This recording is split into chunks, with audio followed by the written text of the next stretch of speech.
Hello കൂട്ടുകാരെ, ഇന്നാണെങ്കിലേ ഉണക്കനങ്ക് കറി വയ്ക്കാമെന്ന് വിചാരിച്ച് കേട്ടോ. ഇതേ ഉണക്കനങ്ക് ഞാൻ വാങ്ങിയിട്ടുണ്ട്. അപ്പോൾ ഇതേ ഒരു പാക്കറ്റിലുള്ള സാധനമാണ് കേട്ടോ. ഇത് 3 കണ്ടുണ്ടെന്ന് തോന്നുന്നേ. അപ്പം അത് കായും കൂടി ഇട്ട് കറി വയ്ക്കാം. പണ്ടൊക്കെ അങ്ങനെ കറി വയ്ക്കുമായിരുന്നു. അപ്പോൾ അങ്ങനെ കറി വയ്ക്കാമെന്ന് ഓർത്തുകൊണ്ട് എടുത്തിട്ടുണ്ട്. അതേ ഞാനത് വെച്ചിരിക്കുന്നേ ഉള്ളൂ. കാരണം ഇതിനെ ഒത്തിരി നേരം വെള്ളത്തിലിട്ടാൽ ഇത് അലുത്തു പോകും. അപ്പോഴത്തേക്ക് കുറച്ച് സമയം ഇട്ടാൽ മതി. ഇതിൻ്റെ ഉപ്പും അതിൻ്റെ അഴുക്കൊക്കെ ഒന്ന് പോകാൻ. ഇത് വെട്ടി വെച്ചേക്കുന്നത്. ഇനി നമുക്ക് അരപ്പൊന്ന് തയ്യാറാക്കി എടുക്കാം കേട്ടോ. ഇത് വേപ്പില, പിന്നെ എന്തുവാ പച്ചമുളകല്ലേ, കാന്താരി, വലിയ കാന്താരി എടുത്തിരിക്കണം. പിന്നെ ഇത് കുറച്ച് തേങ്ങ, ഇച്ചിരി ഉള്ളി, മല്ലിപ്പൊടി ചേർത്തില്ല, മഞ്ഞൾപ്പൊടിയും മുളക് പൊടിയും മാത്രം. ഇതൊന്ന് അരച്ചെടുക്കാം. ഈ മുളക് പൊടിയും മഞ്ഞൾപ്പൊടിയും തേങ്ങയും ഉള്ളിയും കൂടെ ഒന്ന് അരച്ചെടുക്കാം. എന്നിട്ട് ഇഞ്ചിയും പച്ചമുളകും വേപ്പിലയൊക്കെ നമുക്ക് അരിഞ്ഞിട്ടാൽ മതിയല്ലോ. അപ്പോൾ അതേ കായ എടുത്ത് വെച്ചിട്ടുണ്ട്.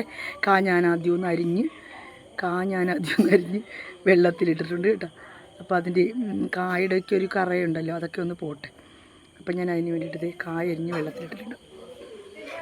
ഇനി നമുക്ക് ഈ സമയത്തൊന്ന് അരപ്പ് തയ്യാറാക്കിയെടുക്കാം കേട്ടോ.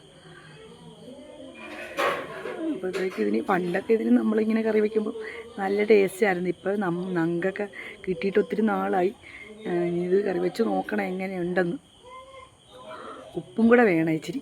അപ്പോൾ ഞാൻ അരപ്പ് ഞാനൊന്ന് തയ്യാറാക്കിയെടുക്കുന്നത് മിക്സിയുടെ ജാറിലോട്ട് ഇട്ട് കൊടുത്തിട്ടുണ്ട്. ഇത് നമുക്ക് അരച്ചെടുത്തിട്ട് വരാം കേട്ടോ. ഇത് അരച്ചിട്ടുണ്ട്. ഈ പരുവത്തിൽ ഞാൻ അരച്ചെടുത്തിട്ടുണ്ട്.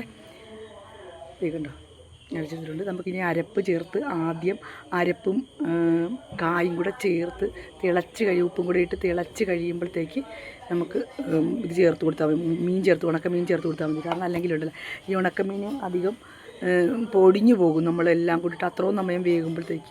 കായ്ക്കും വേവ് കുറവാണ്, എന്നാലും ഇച്ചിരി പതുക്കെ ഇട്ട് കൊടുക്കുക. അപ്പോൾ ഇച്ചിരി ഉപ്പ് ഞാൻ ചേർത്ത് കൊടുത്തിട്ടുണ്ട്. കാരണം ഈ ഉണക്കമീനൊരു ഉപ്പുണ്ടല്ലോ, അപ്പോൾ വേണമെങ്കിൽ നമുക്ക് കൂടുതൽ ചേർത്ത്. സാധാരണ മീൻ കറിക്ക് ചേർക്കുന്ന അത്ര ഉപ്പ് ചേർക്കണ്ട, ഉപ്പുണ്ടല്ലോ ഈ ഉണക്കമീൻ. അപ്പോൾ ബാക്കി എല്ലാം ചേർത്ത് ഞാൻ അടുപ്പേ വെച്ചിട്ടുണ്ട്. ഇനി ഇതൊന്ന് എല്ലാം ഇട്ടിട്ടുണ്ട്.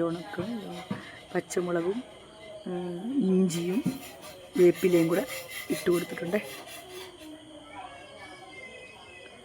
ഇതൊന്ന് തിളക്കട്ടെ, നമുക്ക് അടച്ചു കൊടുത്തേക്കാം കേട്ടോ. തിളയ്ക്കുന്ന സമയം കൊണ്ട് നമുക്ക് മീനെ ഒന്ന് റെഡിയാക്കി എടുക്കാം. ഞാൻ മീനിനെ എടുത്ത് ഞാൻ വെച്ചിട്ടുണ്ട്. പക്ഷെ വെള്ളത്തിലോട്ട് തിളയ്ക്കുന്ന സമയത്തേക്ക് ഇട്ടാൽ മതി. കാരണം ഒത്തിരി സമയം ഇട്ടാൽ അത് പൊടിഞ്ഞു പോകുമെന്ന് ഞാൻ നേരത്തെ പറഞ്ഞല്ലോ. എല്ലാവർക്കും അറിയാം. എന്നാലും ഞാൻ വെക്കുന്നത് ഞാൻ നിങ്ങളെ ഒന്ന് കാണിച്ചെന്നേ കൂട്ടുകാരെ. നിങ്ങളിങ്ങനെ വെക്കുവാണെങ്കിൽ ഒന്ന് കമൻറ്റ് ചെയ്യണേ. ഇപ്പോൾ അടച്ചു കൊടുത്തിട്ടുണ്ട് കേട്ടോ. അപ്പോൾ ഈ ഉണക്കമീനെ ഒന്ന് വെട്ടി നമുക്ക് ഞാൻ വെള്ളത്തിലേക്ക് ആദ്യം ഇട്ട് കൊടുത്തിട്ടുണ്ട്. എന്നിട്ട് അതിനൊന്ന് ഇത് ഏകദേശം അതിൻ്റെ തൊലിയൊന്നും ഇല്ലാത്ത മീനാണ്. ഇത് ഉണക്കുമ്പോൾ അങ്ങനെയാണ്, തൊലിയൊക്കെ കളഞ്ഞിട്ടാണ് ഉണക്കി വെച്ചിരിക്കുന്നത്. അതിൻ്റെ തലയും പാലും ഒന്ന് വെട്ടിക്കളഞ്ഞാൽ മതി. ഈ തല ഞാൻ വെട്ടിയെടുത്തിട്ടുണ്ട്. തലയും വെട്ടി അതിൻ്റെ വെള്ളത്തിലേക്ക് ഇട്ട് കൊടുക്കും.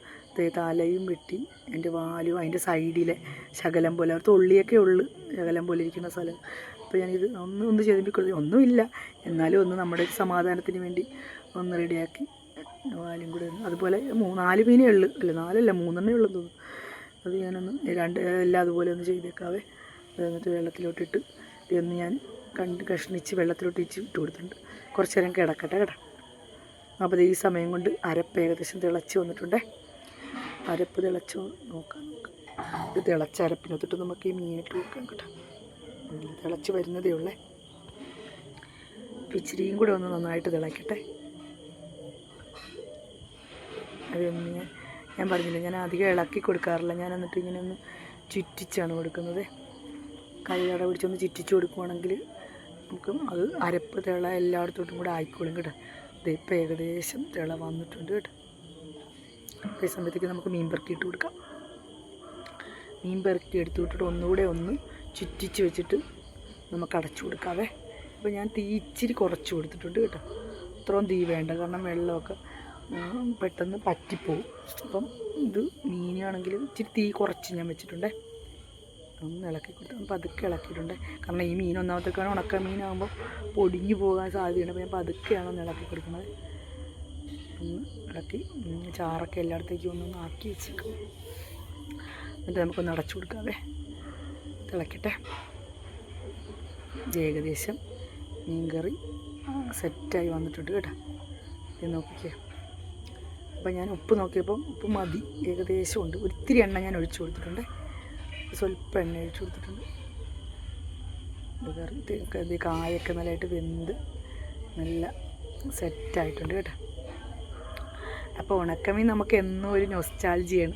നമുക്ക് പണ്ടൊക്കെ നമ്മൾ ഉണക്കമീൻ കറി വയ്ക്കുമായിരുന്നു. ഇപ്പോൾ നമ്മൾ വാങ്ങിയാൽ ഉണക്കമീൻ അങ്ങനെ വറുത്തൊക്കെ കഴിക്കാറുള്ളൂ, കറി അങ്ങനെ ആദ്യം വയ്ക്കാറില്ല.